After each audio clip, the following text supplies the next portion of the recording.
খারেজি কাকে বলে? কাকে বলে? যে ব্যক্তি মনে করে বা যারা মনে করে যে কবিরা গুনাহ করলে কোনো ব্যক্তি কাফের হয়ে যায় না। কথা বুঝতে পারেন? কোনো ব্যক্তি যদি বিশ্বাস করে, আকীদা রাখে, বিশ্বাস করে যে কবিরা গুনাহ করলেই কেউ কাফের হয়ে যায়, তখন তাকে খারেজি বলতে হবে। কথা বুঝতে পারছেন? কবিরা গুনাহ করলে কেউ কাফের হয়ে যায়, তাকে হত্যা করা জায়েজ, এই মতাদর্শের যারা, তাদেরকে খারেজি বলতে পারেন। কিন্তু কবিরা গুনাহ করলে কোনো ব্যক্তি কাফের হবে না, কোশ্চেন গেল না। বরং তার তওবার দরজা খোলা আছে, সে বড় জোর ফাসেক হতে পারে বা জালেম হতে পারে, তাকে আপনি হত্যা করতে পারবেন না। এত স্পষ্ট করে বলার পরেও আফসোস, মানে কষ্ট পাই যে এই শব্দগুলো আমাদেরকে শুনতে হয়। এত স্পষ্ট করে ব্যক্ত করার পরেও আফসোস লাগে, কষ্ট লাগে। কিছু মানুষ, আল্লাহ হেদায়েত দান করুক, আল্লাহ পাক বুঝ দান করুক, দোয়া করি, আমাদেরকে এই শব্দগুলো শুনতে হচ্ছে। একজন বলছিল, ভাই এই বাংলাদেশের জাতীয় খেলা হাডুডু হইল কেন?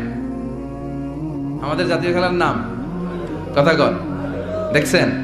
একটাই সামনে যাইতে চাইলে বাকি সবাই ঠ্যাং ধরে নিচের দিকে নামে, আছে না নাই? সামনে যেতেই দিবে না, ভালো কাজ করতেই দিবে না, কারো ভালোটা কেউ সহ্য করে না। উপরের দিকে উঠতে চাইলে ঠ্যাং ধরে ওইটারে নামায়। এজন্য আমাদের জাতীয় খেলা হাডুডু। কথা বলেন। মানুষ, রব বলছে, হে মানুষ, তোমরা যারা নিজেদের উপর জুলুম করেছো, তোমরা হতাশ হয়ো না রবের দয়া থেকে। ইন্নাল্লাহা ইয়াগফিরুয যুনুব, আল্লাহ ক্ষমা করে দেবে তোমাদের অপরাধ। কয়টা অপরাধ? জামিয়া, যত অপরাধ আছে। তবু কি ক্ষমা চাইবে না মানুষ? তবু কি মুয়াজ্জিনের ডাকে সাড়া দিবে না? তবু কি দাড়ি কাটার আগে চিন্তা করবে না? আমাদের বাংলাদেশে দেখেন কত ইসলামিক দল, কত পীরের মুরিদ, কত পীর। এই দেশে যত পীর, অনেক দেশে জনগণ এত নাই। কথা কন, এত পীর এই দেশে, অনেক দেশের জনসংখ্যাও এত না।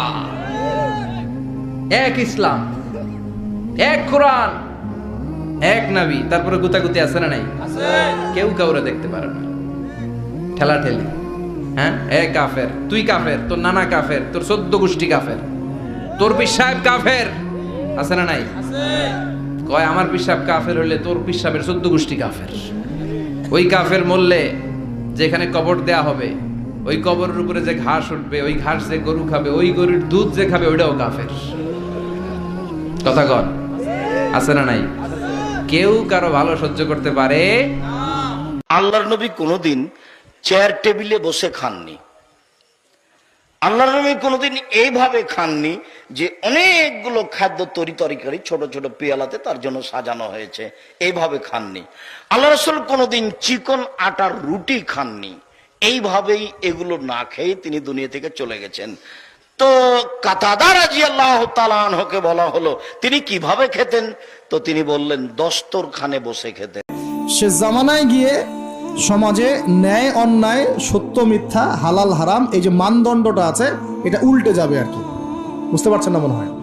ন্যায় হবে অন্যায়, অন্যায় হবে ন্যায়, হালাল হয়ে যাবে হারাম, হারাম হয়ে যাবে হালাল, সত্য হয়ে যাবে মিথ্যা, মিথ্যা হবে সত্য। এগুলো হচ্ছে কি না? সবচেয়ে মিথ্যাবাদী ব্যক্তিকে সমাজে মানুষ বলছে সত্যবাদী ব্যক্তি।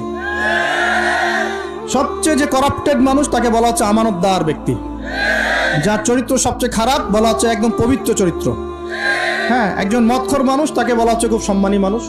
হ্যাঁ, একজন বেনামাজি মানুষ, কোনোদিন মসজিদের ধার কাছেও আসে না, তাকে বলা হচ্ছে খুব উন্নত চরিত্রের মানুষ, খুব ভালো মানুষ।